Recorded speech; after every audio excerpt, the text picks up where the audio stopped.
Et puis on se parlera aussi le plus rapidement possible sur la chaîne parce que l'intérêt de venir sur un salon comme celui-ci, c'est surtout d'emmagasiner un maximum de vidéos, un maximum de contenu pour ensuite le diffuser. De toute façon, on a tellement le temps avant que ces produits débarquent que je pense qu'on peut le temps, on peut se le donner et on peut se donner le temps d'y revenir, de discuter, etc.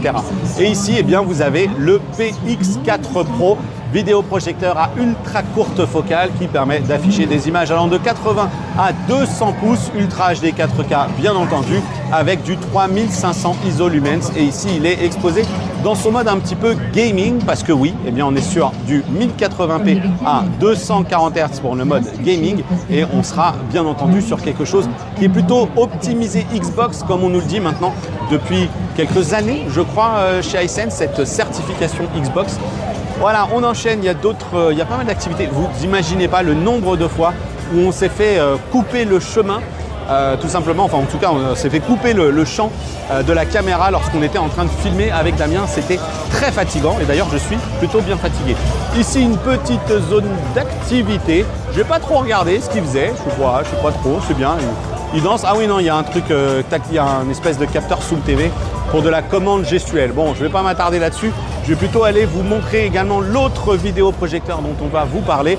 Il s'agit du XR10 et regardez, il est juste là, ce XR10. Voilà, il est là avec son design bien spécifique.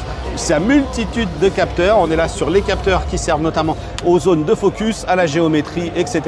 Et puis c'est 6000 ANSI lumens annoncés, taux de contraste de 6000 pour 1 grâce à l'intégration d'une iris dynamique, du lens shift, plus ou moins 130 degrés vertical, plus ou moins 46 degrés horizontal et la présence d'un zoom optique 0,84 à 2 pour 1. Regardez le design avec, il y a un petit truc là, regardez, si vous allez le voir, il y a un capteur de luminosité ambiante ici. Oh là! Ici, juste là, ça c'est un petit capteur de luminosité ambiante. Il y a un truc qui est assez simple pour retenir combien ça coûte, c'est qu'il s'appelle XR10 et il est annoncé comme son prix de vente qui est annoncé aujourd'hui, mais la disponibilité ça sera fin d'année je crois, il est de 10 000 €.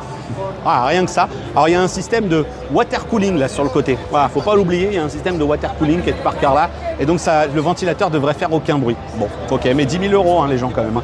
Voilà, alors c'est là et puis du coup ça me ramène également juste là de l'autre côté au PX4 Pro pour vous montrer quand même quelques images de ce vidéoprojecteur. Et donc on est... alors voilà, je ne comprends pas. C'est pour ça que j'ai un peu bugué tout à l'heure. Vous avez 1080p 240 et ici ils affichent 4K 120 1080p à 330 avec 3 millisecondes d'input lag. Donc voilà, j'ai un petit sujet quand même là-dessus. Hop,